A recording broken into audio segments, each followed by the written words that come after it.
Bonjour à tous, je suis très heureux de vous retrouver aujourd'hui pour parler de la sémantique au service de la conversion. Votre objectif est sûrement de créer des contenus qui trustent les premières positions de Google, mais qui convertissent également. Alors je vais vous donner quelques-unes de mes astuces pour déterminer le fond et la forme des contenus à créer.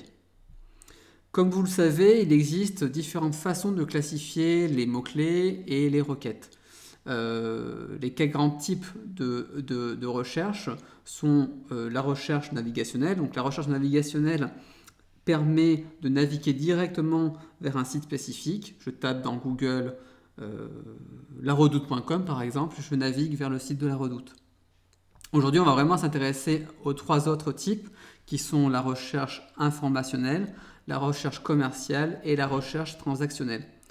L'objectif pour vous est vraiment d'accompagner l'internaute tout au long de son parcours de recherche pour captiver son attention et convertir.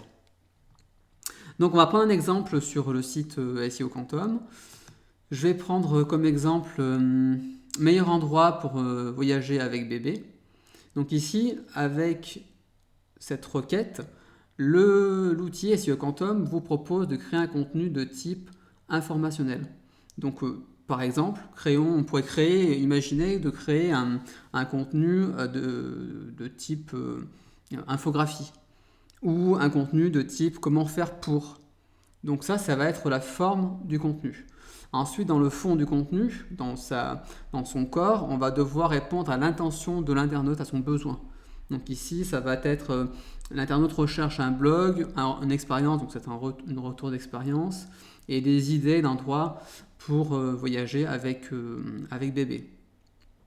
Donc une fois que l'internaute a augmenté son niveau de maturité, on peut imaginer qu'il va effectuer une requête de type commercial. Donc ici, j'ai pris comme exemple République dominicaine avec bébé. Donc ici, on va créer un type de contenu, donc c'est un type de contenu commercial. On peut imaginer créer un contenu peut-être de type guide qui répondrait toujours à son besoin. Donc Samana, poussette, île, médicaments, risque. Donc je pense que l'internaute cherche quelles sont les précautions à prendre pour voyager en République dominicaine avec un bébé. Donc si on regarde dans les questions, quel type d'habit faut-il prévoir pour voyager? Quelle nourriture à emporter? Est-ce qu'il va supporter la chaleur?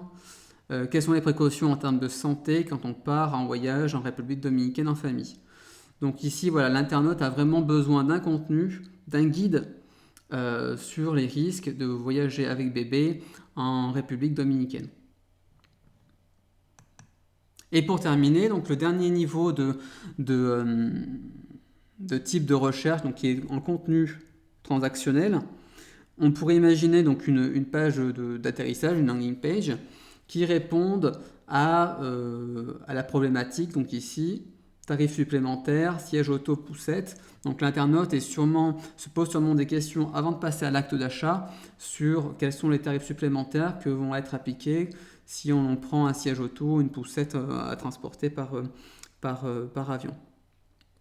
Donc en résumé, on peut dire que la typologie de recherche, ici, détermine la forme du contenu à produire et que l'intention, le besoin de l'internaute détermine le fond du contenu à produire. J'espère qu'avec ces quelques astuces, vous allez pouvoir créer donc des contenus toujours plus performants pour votre site internet.